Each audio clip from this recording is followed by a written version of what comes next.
বোমা আর বারুদের গন্ধে যখন ভারী গাজার আকাশ, ঠিক তখনই ধ্বংসস্তূপের ওপর অদ্ভুতভাবে ভেসে আসে ভন ভন শব্দ।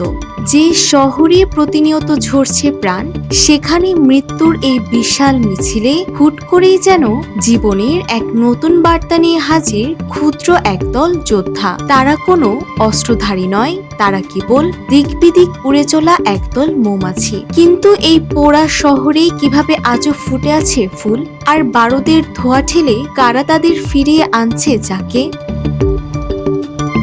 উত্তরটা লুকিয়ে আছে গাজা সিটির তেল আল হাওয়া এলাকার এক ধসে পড়া ভবনের ছাদে। সেখানে দাঁড়িয়ে আছেন ৪৯ বছর বয়সী ইব্রাহিম নাজি আল দাব্বা।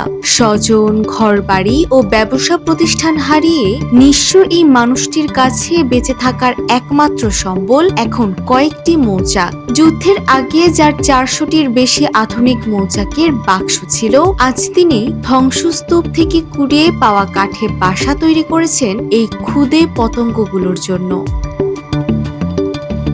গাজার আকাশে যে সামরিক সীমারেখা বা ইয়েলো লাইন টানা হয়েছে, তা হয়তো মানুষকে আটকে দিতে পেরেছে, কিন্তু মৌমাছিদের তো সীমানা নেই। তারা ঠিকই বারুদের গন্ধ পেরিয়ে খুঁজে নিচ্ছে কোথাও না কোথাও লুকিয়ে থাকা রঙিন ফুল, আর তাদের ডানায় ভর করেই এভাবেই কোটি কোটি মানুষের ঘরে দেশ জুড়ে ফ্রিজ একটাই, ওয়ালটন। আবার সবুজ গাজার স্বপ্ন দেখছেন ইব্রাহিমদের মতো গুটি কয়েক মৌচাষী। যেখানে মানুষ ত্রাণের লাইনে দাঁড়িয়ে নিজের খাবারের জন্য লড়ছে, সেখানে সেই ত্রাণের সামান্য চিনি গুলিয়ে মৌমাছিদের বাঁচিয়ে রাখার চেষ্টা করছেন তারা।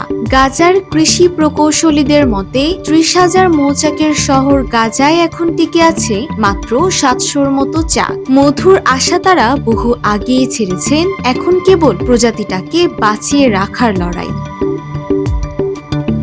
বিস্ফোরণে ধ্বংস হয়ে যাওয়া এই জনপদে সূর্য যখন মাথার উপর ওঠে, তখন মৌমাছিগুলোর ডানার শব্দ যেন এক নীরব বিদ্রোহ ঘোষণা করে। এ যেন কেবল মৌমাছির ঘরে ফেরা নয়, সব হারিয়েও ছাই ভস্ম থেকে ফিনিক্স পাখির মতো আবার জেগে ওঠার ফিলিস্তিনিদের অদম্য এক রূপকথা। ক্ষুদ্র এই প্রাণগুলো প্রতিদিন প্রমাণ করে চলেছে পৃথিবীতে ধ্বংসের চেয়ে সৃষ্টির ইতিহাস চিরকালই বেশি শক্তিশালী। Desk report, Bangladesh bulletin.